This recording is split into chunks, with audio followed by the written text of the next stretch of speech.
கர்த்தருடைய பரிசுத்த நாமத்திற்கு மகிமுண்டாகட்டும். ஆண்டவராகிய இயேசு கிறிஸ்துவின் நாமத்தினாலே அன்பு கர்த்தருடைய பிள்ளைகளாகிய தங்கள் அனைவருக்கும் சுவீட் ஊழியத்தின் சார்பாக வாழ்த்துக்களையும் ஸ்தோத்திரங்களையும் தெரிவித்துக் கொள்கின்றேன்.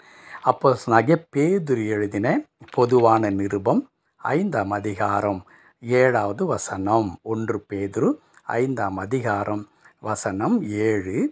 அவர் உங்களை விசாரிக்கிறவரானபடியால் உங்கள் கவலைகளையெல்லாம் அவர் மேல் வைத்து விடுங்கள். அவர் உங்களை விசாரிக்கிறவரானபடியால் உங்கள் கவலைகளையெல்லாம் அவர் மேல் வைத்து விடுங்கள்.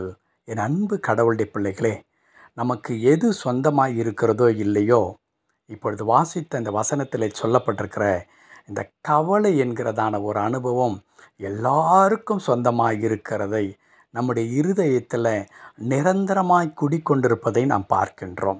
எல்லா தரப்பினருக்கும், ஒருவேளை வெளியே இருந்து பார்க்கிற மக்களுக்கு நாம் மற்றவர்களெல்லாம் நன்றாகத்தான் இருக்கிறார்கள், நான் மட்டும்தான் கவலைப்படுகின்றேன் என்பதை போல நாம் நினைக்க தோன்றும்.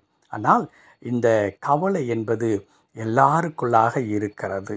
அவருடைய தேவைக்கேற்பனமாக குடும்பத்தில் இருக்கிறதான பிரச்சனைகள், ஒருவேளை பொருளாதாரத்தில் இருக்கிறதான ஒரு பெரிய ஏற்ற தாழ்வு, பிள்ளைகளை சரியான முறையில் படிக்க வைக்க முடியவில்லை, பிள்ளைகளுக்கான எதிர்காலத்தை சரியாக செய்து முடிக்கவில்லை, அல்லது என் பிள்ளைகளுடைய வாழ்க்கை கேள்விக்குறியாக இருக்கிறது, என்னுடைய ஆரோக்கியம் இப்படி ஆகிவிட்டது, என் வேலையிலே ஒரு பெரிய கவலை இருக்கிறது, நிரந்தரமான காரியங்கள் இல்லை, தொழில் முடங்கிவிட்டது, இப்படி எண்ணற்ற காரியங்களை குறித்து நாம் கவலை கொள்ளுகிற மக்களாக நாம் இருக்கின்றோம்.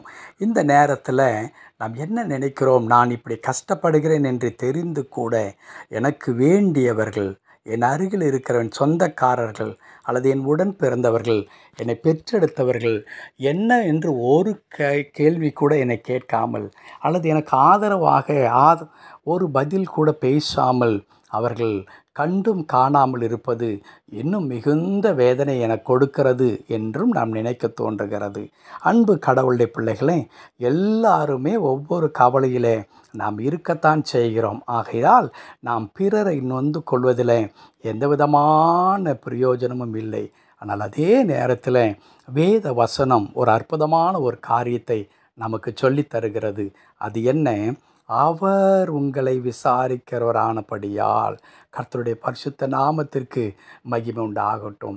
நீங்களும் நானும் நம்பி இருக்கிற கடவுள், நீங்களும் நானும் ஆராதிக்கின்ற கடவுள், அவருடைய வாக்கு தத்தங்களை நம்பி உள்ளத்தில் ஏற்றுக்கொண்டு இந்த வாக்கு தத்தங்களின்படி என் ஆண்டவர் ஒரு நாள் செய்வார் என்று நம்பிக்கையோடு காத்து கொண்டிருக்கிறோமே, அந்த கடவுள் எப்படிப்பட்டவராக இருக்கிறார்?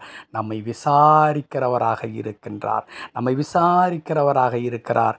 ஒருவேளை என் அண்ணன் என்னை விசாரிக்கவில்லை, என் அக்கா விசாரிக்கவில்லை, என் தம்பி விசாரிக்கவில்லை, என்னுடைய உற்றார் விசாரிக்கவில்லை என்று கவலைப்படுகிற நாம், ஆண்டவர் என் அருகில் இருந்து என்னை விசாரிக்கிறவராக இருக்கிறார் என்பதை தயவு செய்து மறந்துவிட வேண்டாம். இந்த காலை நேரத்தில் கடவுள் அதைத்தான் சொல்லித் தருகிறார். என் அன்பு மகனே, என் அருமையான மகளே, நான் உன்னை விசாரிக்கிறவராக உன் அருகில் நான் நின்று கொண்டிருக்கிறேன். நான் உனக்கு என்ன செய்யட்டும் என்று கேட்கிறவராகத்தான் நான் என்றும் உன் கூட இருக்கிறேனே தவிர, உன்னை ஒருபோதும் எனக்கு தெரியாது என்ற நிலையிலோ அல்லது உன் பிரச்சனைகளை நான் உணர்ந்து கொள்ள முடியாத ஒருவராகவோ நான் இங்கே இல்லை.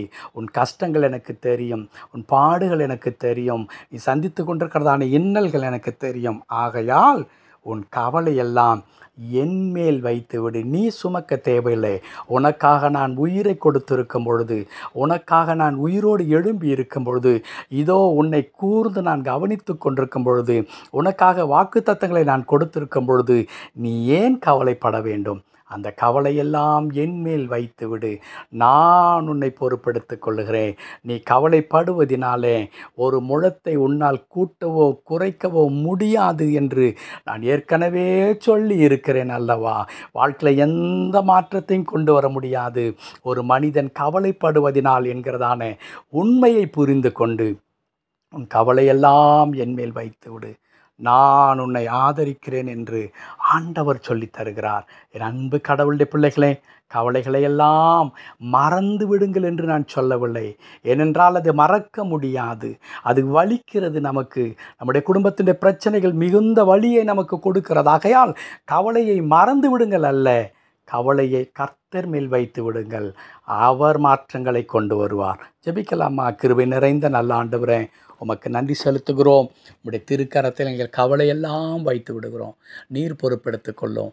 கவலையிலிருந்து எங்களுக்கு விடுதலை தாரும். கண்ணீரிலிருந்து விடுதலை தாரும். எங்களை சமாதானத்தோடு வாழ உதவி செய்யும். மீட்பர் நாமத்தில் பிதாவே.